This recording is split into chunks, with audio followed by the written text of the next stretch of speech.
ಸಮುದಾಯದ ಸರ್ಕಾರ ಅಂತ ಭಾಳ ಹೆಮ್ಮೆಯಿಂದ ಹೇಳ್ಕೊಳ್ತಾರೆ. ಇದು ನಮ್ಮ ಸಮುದಾಯದ ಎಲ್ಲ ಶಾಸಕರು ನಮ್ಮನ್ನು ವಿಧಾನಸೌಧ ಕರೆಸಿ ಒಂದು ವಾರದಲ್ಲೇ ನಾನು ತಜ್ಞರ ಸಭೆ ಕರಿತೀವಿ ಸ್ವಾಮೀಜಿ ಅಂತಂದು. ಈ ನಿಟ್ಟಿನಲ್ಲಿ ನಮ್ಮೆಲ್ಲ ಶಾಸಕರು ಅನೇಕ ಬಾರಿ ಮುಖ್ಯಮಂತ್ರಿ ಮನವಿ ಮಾಡಿಕೊಂಡಿದ್ದಾರೆ. ಆದರೂ ಮುಖ್ಯಮಂತ್ರಿಗಳು ಅದಕ್ಕೆ ಸ್ಪಷ್ಟನೆ ಕೊಟ್ಟಿಲ್ಲ. ಇವತ್ತು ಕರಿತೀವಿ ನಾಳೆ ಕರಿತೀವಿ ಅಂತ ಹಿಂಗೆ ದಿನಾಂಕವನ್ನು ತಳ್ತಾ ಹೊರತು ನಮಗೆ ಯಾವುದೇ ರೀತಿ ಭರವಸೆ ಕೊಡೋ ಕೆಲಸ ಮಾಡಿಲ್ಲ. ಹೀಗಾಗಿ ಸ್ವಲ್ಪ ನಮ್ಗೆ ನಿರಾಶೆ ಬಂದಿದೆ, ಬೇಜಾರಾಗೈತಿ.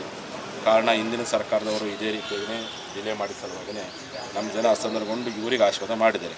ಈಗಾಗಲೇ ಈ ಸರ್ಕಾರದ ಅಂಗದಲ್ಲಿ ಶಾಸಕರು ನೀವಾದರೂ ನ್ಯಾಯ ಕೊಡ್ತೀರಿ ಅಂತೇಳಿ ಕೊನೆ ಪಕ್ಷ ಹಿಂದಿನ ಸರ್ಕಾರದ ಮುಖ್ಯಮಂತ್ರಿಗಳು ನಮ್ಮನ್ನು ಸಭೆ ಕರಿತಿದ್ರು, 3 ತಿಂಗಳೊಮ್ಮೆ ಮೀಟಿಂಗ್ ಮಾಡ್ತಾಯಿದ್ರು, ಏನೋ ಒಂದು ಚರ್ಚೆ ಮಾಡ್ತಾಯಿದ್ರು, ಒಂದು ಭರವಸೆ ಮೂಡಿಸೋ ಕೆಲಸವನ್ನು ಇವರ ಸ್ಪಂದನೆ ಕೆಲಸ.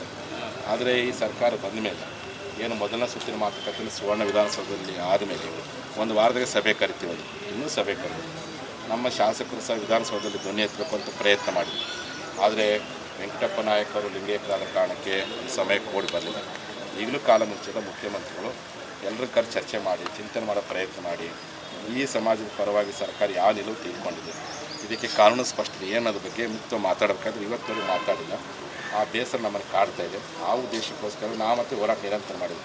ಯಾವುದೇ ಸರ್ಕಾರ ಇರಲಿ ಹೋರಾಟವನ್ನು ಬಿಡಬಾರ್ದು, ನಿರಂತರ ಮಾಡಬೇಕು, ಒಟ್ಟ ನ್ಯಾಯ ಪಡಿಬೇಕು ಅಂತೇಳಿ ಆ ಹಿನ್ನೆಲೆಯಲ್ಲಿ 12 ಜಿಲ್ಲೆಗಳಲ್ಲಿ ನಾವೆಲ್ಲ ಹೋರಾಟ ಮಾಡಿದ್ವಿ. 11 ಜಿಲ್ಲೆಗಳಲ್ಲಿ, ಕಲಬುರಗಿಯಲ್ಲಿ 12ನೇ ಜಿಲ್ಲೆ. ನಾಳೆ ಮಾರ್ಚ್ 12ನೇ ತಾರೀಕು ಮಂಗಳೂರು ದಿವಸ ಬೆಳಗ್ಗೆ ಸಾಯಂಕಾಲ 4 ಗಂಟೆಗೆ ಒಂದು ಬೃಹತ್ ಸಮಾವೇಶ ಮಾಡಿ. ಈಗ ಚುನಾವಣೆ ಹತ್ರ ಬರ್ತಾ ಇದೆ, ಇಷ್ಟು ಬೇಗ ಈಗ ಸರ್ಕಾರ ಶಿಫಾರಸು ಮಾಡುತ್ತೆ ಅನ್ನೋಂಥದ್ದು ಭರವಸೆ ಇದೆ ನಾನು. ಅಲ್ಲ, ಮುಂದೆ ಮಾಡಬೇಕಾಗಿತ್ತಲ್ಲ.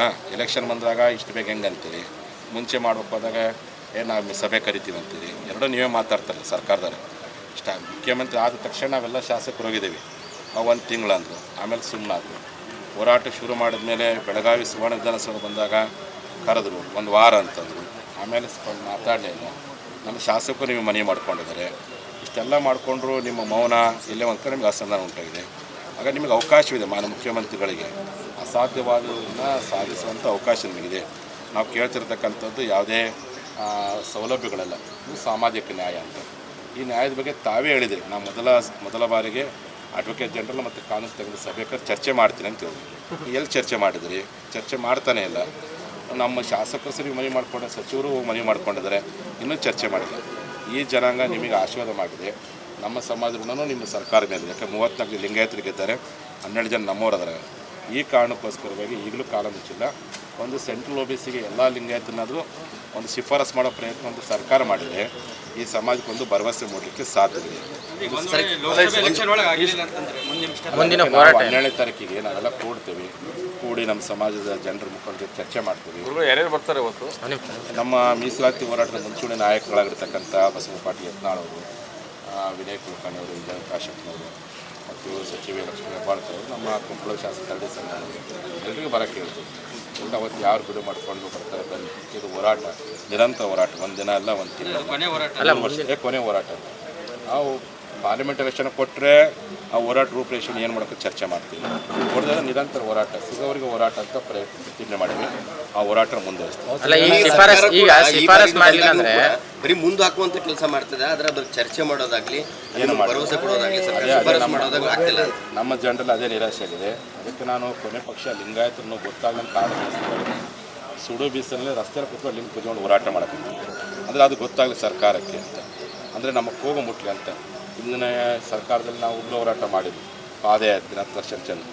ಈಗ ಒಂದೇ ಸಾರಿ ಉಗ್ರ ಹೋರಾಟ ಮಾಡೋದು ಬೇಡ.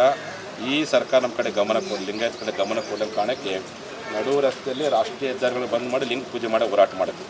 ಇಷ್ಟಾದರೂ ಕಿಂಚಿತ್ ಬೇಕಾಗಿತ್ತು ಅಲ್ಲಿ ಲಿಂಗಾಯತರ ವಿಚಾರ ಬಗ್ಗೆ ಕರೆದು ಮಾತಾಡೋಕ್ಕೆ ಸೌಜನ್ಯಾದರೂ ಬೇಕಾಗಿತ್ತಲ್ಲ, ಮಾತಾಡ್ತಾ ಇಲ್ಲ. ನಮ್ಮ ಶಾಸಕರು ಮನವಿ ಮಾಡಿಕೊಂಡ್ರೆ ಅವ್ರ ಮಾತಿಗೂ ಏನೂ ಯಾವುದೇ ರೀತಿಯ ಸ್ಪಂದನೆ ಸಿಕ್ಕಿಲ್ಲ. ಹಾಗಾಗಿ ಮುಖ್ಯಮಂತ್ರಿ ಎಚ್ಚೆತ್ತುಕೊಳ್ಬೇಕು. ನಿಮ್ಮ ಬಗ್ಗೆ ನಮಗೆ ಭಾಳ ಗೌರವ ಐತಿ. ಯಾಕೆಂದರೆ ಬಸವಣ್ಣವರ ಸಾಂಸ್ಕೃತಿಕ ನಾಯಕ ಮಾಡಿದ್ರಿ, ಫೋಟೋನೆಲ್ಲ ಹಾಕಿದ್ರಿ. ಆದರೆ ಈ ವಿಚಾರ ಬಗ್ಗೆ ಸಾಮಾಜಿಕ ನ್ಯಾಯವನ್ನು ಈ ಸಮಾಜ ಕೊಡೋ ವಿಚಾರದಲ್ಲಿ ನಿರ್ಲಕ್ಷ್ಯ ಮಾಡೋದು ನಮಗೆ ಅಸಮಾಧಾನ ಇದೆ. ಅದನ್ನು ಕೂಡಲೇ ಸರಿಪಡಿಸೋ ಪ್ರಯತ್ನ ಮಾಡಲಿ ಅಂತೇಳಿ ನಾನು ಮಾಧ್ಯಮದ ಮೂಲಕ ಮನವಿ. ಈ ಚುನಾವಣೆಗೆ ಮುಂಚೆ ಮಾಡದೇ ಇದ್ದಲ್ಲಿ ಈ ಬಾರಿ ಲೋಕಸಭಾ ಚುನಾವಣೆಯಲ್ಲಿ ಅದರ ವ್ಯತಿರಿಕ್ತ ಪರಿಣಾಮ ಪಕ್ಷಕ್ಕೆ ಅನುಭವಿಸ್ತಾರೆ. ಇವತ್ತವರೆಗೆ ಯಾವುದೇ ಸರ್ಕಾರಗಳಿಗೆ ಏನು ಹೇಳಕ್ಕೆ ಹೋಗಿಲ್ಲ. ಜನರೇ ಅದನ್ನು ಹೆಂಗೆ ಕೊಡೋಕೆ ಉತ್ತರ ಕೊಡ್ತಾರೆ. ನಾನು ಯಾರಿಗೆ ಹಾಕಂತಾನೆಲ್ಲ ಬಿಡ ಅಂತ ಜನರಲ್ಲ ಪ್ರಜ್ಞಾವಂತರಾಗಿದ್ದಾರೆ.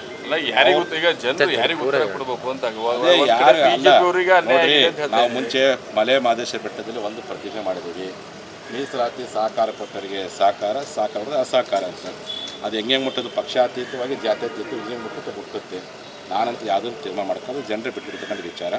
ನಮಗೇನು ಒಟ್ಟು ನ್ಯಾಯ ಸಿಗಲಿ ಅನ್ನೋ ಉದ್ದೇಶ.